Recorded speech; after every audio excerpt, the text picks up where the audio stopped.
Hello and welcome. My name is Peace Mitchell and I am co-founder of Women Changing the World Press.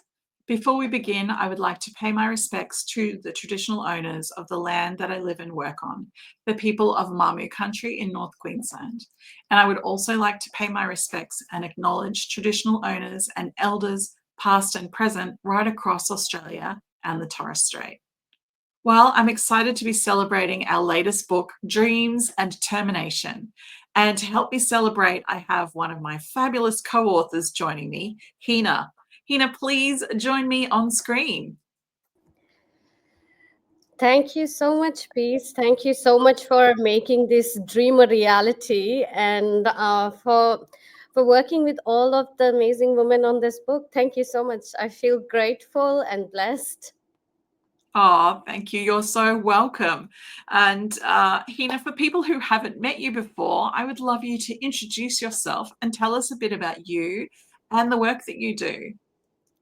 Um, so I am a childhood sexual abuse survivor, and I'm a social entrepreneur. So I have been running this organization called My Second Home, which helps people with disabilities with their housing needs. I started this organization because back in 2017, when I was working in the NDIS, I saw that the housing facilities for people with disabilities, especially the short term respite ones, were really, not good at all. And then I was like, you know what, I really want people with disabilities to stay in homes where I would want to stay as a person. And often that touch was lacking. And I started My Second Home back in 2020. And I'm so proud that 5 years now, we've supported over 500 participants or people with disabilities in our homes. And I've recently been in the politics, ran as an independent Senate candidate. And everything I basically do is to show other survivors of childhood sexual abuse that they're not alone, and also that our past does not define who we are or who we can become. You are absolutely incredible, Heena. You really are an amazing advocate for other survivors, and you are creating a powerful ripple effect with caring for so many people through the work that you do. So, in your chapter is called I Carried the Pain, Then I Built Something Beautiful. Such an incredible title. Can you tell us why this was the title that you wanted for your story? I wanted this title because this is the reality of many survivors, just like myself, who have then gone through a lot of pain and then created something beautiful out of it. For me, it was, first leaving my country, coming here, doing my studies, getting out there in the community, seeing what was lacking and how I can contribute and create something from that pain. Yes, going through childhood sexual abuse was the most traumatic experience that I've gone through. And it's often the most traumatic experience for anybody who goes through it. And I know that the pain is something we need to learn to, nurture it and grow it into a purpose, because otherwise we'll always just remain victims. We can't become a survivor. So that's why I chose that title. Yes, it's such a powerful title. You have written a book. Can you tell us about the book and why you were inspired to write this book and why it's so important? I do believe in the art of storytelling and the power of how you can move other people's intentions, their vision, their values by the simple art of storytelling.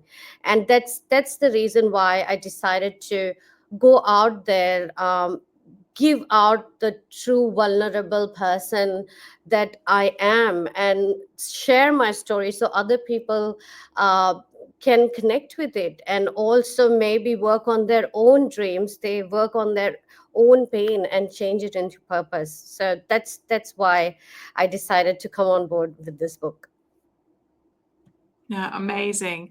In your chapter, you talk about the power of community and how small acts of kindness can really make a big difference to someone. And you give a beautiful example of Shanti Auntie. Can you tell us more about the importance of community and having people around you? Absolutely. I do believe that in India, there's a concept that, uh, a family is raised by a village. Yes, birth is given by mom, but the kids are raised by a village. You need a village to raise a kid or raise a family.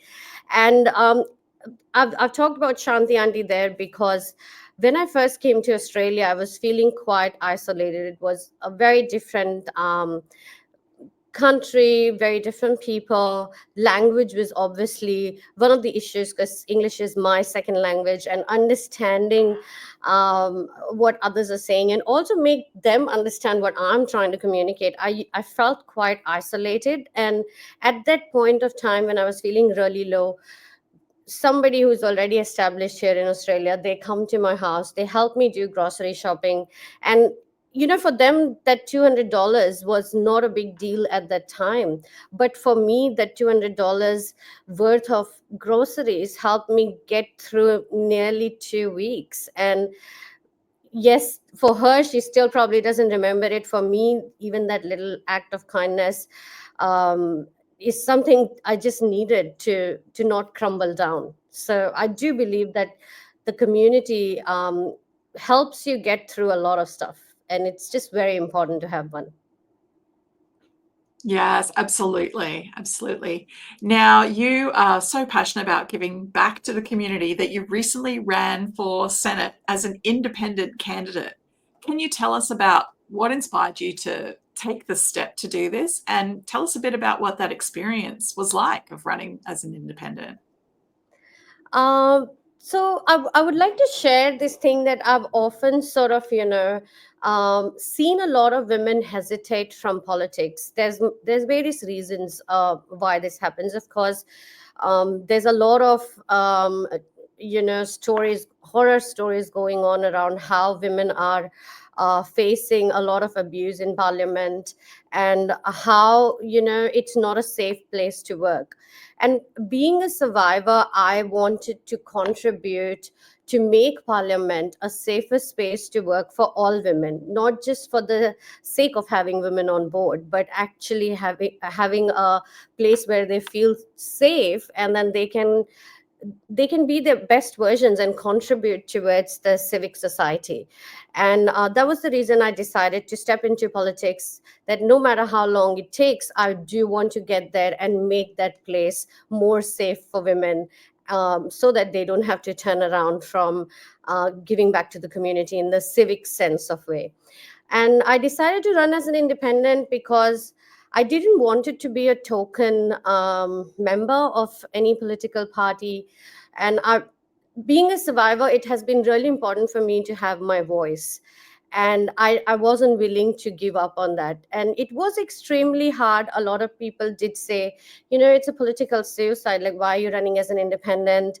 But I love proving them wrong, because independent doesn't mean that you're isolated. I collaborated with people in the council, I collaborated with other leaders in the community, and that actually made me reach to a record breaking number of primary votes in my first run in politics. So the journey was absolutely humbling, seeing people come out there and support me, talking about my candidacy in trains, in trams, in community halls. And it was word of mouth, because as a first timer, obviously it's hard when you don't know what's going to come.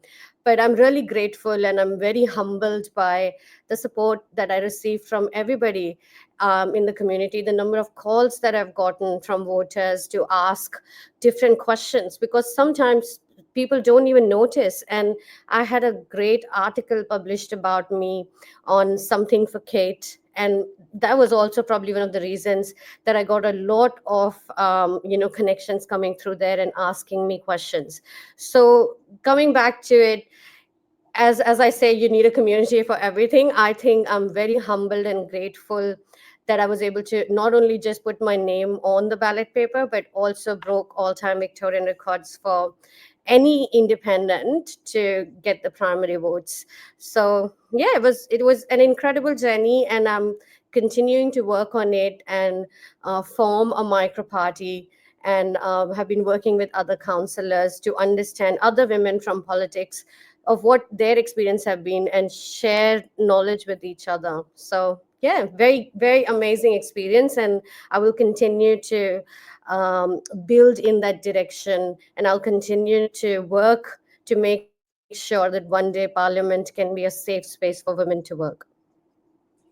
That's absolutely incredible. Congratulations on everything you've achieved.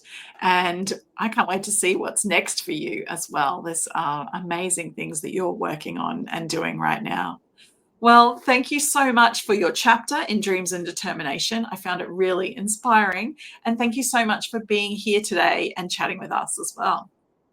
Thank you so much, Peace. And thank you for all the amazing work that you're doing through Women Changing the World Press and Oz Mompreneur. I could probably write another chapter about just the impact that I have received since I attended Oz Mompreneur last year. So thank you so much. Oh, you're so welcome. We love what we do. We love working with amazing women like you. So really appreciate that. Well, Thank you. thank you once again. Thank you everyone who's tuned in today. You can grab your copy of Dreams and Determination at wcwpress.com. And that's all for now. So we will see you again next time. Thanks again, Heena. Bye. Thank you. Bye.